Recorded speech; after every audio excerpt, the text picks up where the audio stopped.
you'll need is Mentos, cardboard, a vial, a glue stick or tape, a paper about this size, and a Coke. So diet works better. First, you get your paper and form a cone like this.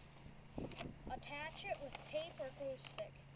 Put it on like this to make a volcano shape.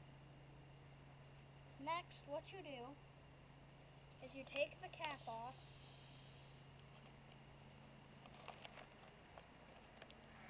and you take the cap off your file with 12 mint candies in it. Next, you put the cardboard over the mint candies and put it over about where you think the Mentos candies will go in. Next, you get in your position and this.